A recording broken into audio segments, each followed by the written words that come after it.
Hello viewers, Paschimbanga রাজ্য সরকারি কর্মচারীদের ডিএ নিয়ে খুবই গুরুত্বপূর্ণ একটি আপডেট উঠে এসেছে। সেই আপডেটটি আমি আপনাদের সাথে শেয়ার করছি। আপনি যদি পশ্চিমবঙ্গের একজন রাজ্য সরকারি কর্মচারী হয়ে থাকেন তাহলে ভিডিওটি আপনার জন্য হতে চলেছে খুবই ইনফরমেটিভ।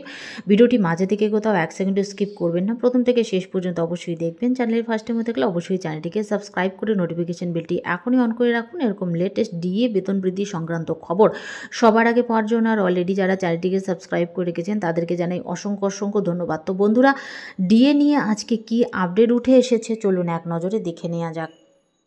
তো বন্ধুরা, আপনারা এখানে অন স্ক্রিনে দেখতে পাচ্ছেন 13 বছর পর 2.5 গুণ বাড়ল ভাতা। সোমবার সকালেই দুর্দান্ত খবর রাজ্য সরকারি কর্মীদের জন্য। আরও একটি ভাতা বৃদ্ধি করা হলো। সোমবার সকালে সুখবর পেলেন রাজ্য সরকারি কর্মীরা। কয়েকদিন আগেই মহার্ঘ ভাতা বৃদ্ধি করেছিল রাজ্য সরকার, এরপর আরও মাইনে বাড়ার সুখবর শোনালো রাজ্য। দীর্ঘ 13 বছর পর এই ভাতা বৃদ্ধি করা হলো। মহার্ঘ ভাতা বৃদ্ধি করা হয়েছিল আগেই, এবার এক বিশেষ ভাতা বাড়ানোর সিদ্ধান্ত নিল রাজ্য সরকার।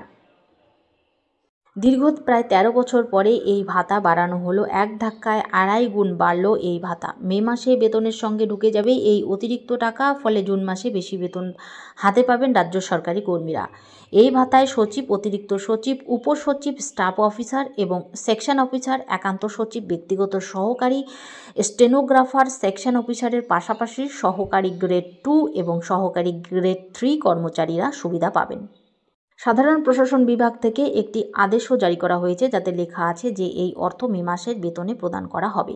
এদিকে সরকারের এরকম সিদ্ধান্তে সরকারি কর্মচারীরা খুশি, কারণ তারা 13 বছর পর এই সুবিধা পেয়েছেন। আসলে গত 13 বছর ধরে মন্ত্রকে নিযুক্ত কর্মকর্তা এবং কর্মচারীদের মন্ত্রক ভাতা বাড়ানো হয়নি। এমন পরিস্থিতিতে এবার কর্মকর্তা কর্মচারীদের মন্ত্রক ভাতা 2.57 গুণ বৃদ্ধি করা হয়েছে। সরকার কর্মচারীদের মন্ত্রক ভাতা বৃদ্ধি করেছে, যা মে মাসের বেতনের সঙ্গে যোগ করা হবে। আপনাকে জানিয়ে রাখি যে মন্ত্রকে নিযুক্ত সমস্ত কর্মচারী এই সুবিধা পাবেন। এক লাফে 2.5 গুণ বেড়েছে ভাতা।